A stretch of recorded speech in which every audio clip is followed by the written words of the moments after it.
unboxing this guy, and it is worth noting you don't get everything you need for installation. It will depend on the car, but most likely you will need a double DIN cage and some sort of ISO connector or adapter. But once again, this will depend on your stereo, so it is worth doing your research. I will link this cage and ISO adapter below in the comments, so check them out. Most of the time these are universal, so they might work for you. So in the box you get the stereo itself, 2 different style ISO adapters, which if you're lucky might be the one you need for installation, a video cable for any rear or front cameras, which I will say aren't included, external microphone, mounting brackets for installation, mounting screws, along with some basic instruction manuals and a screen protector. If we look at the back of the double DIN casing, you'll find all your connectors.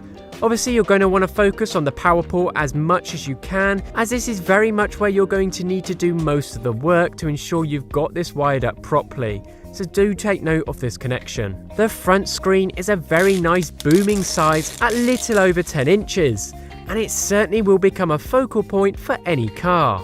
But I will say off the bat, be aware.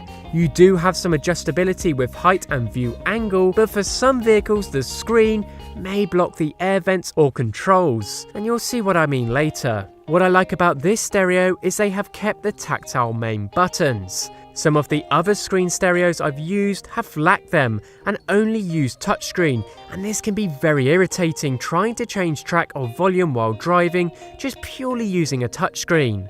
It can be difficult, so keeping those tactile buttons for me is a great idea. So let's get this installed and I'll show you everything up and running.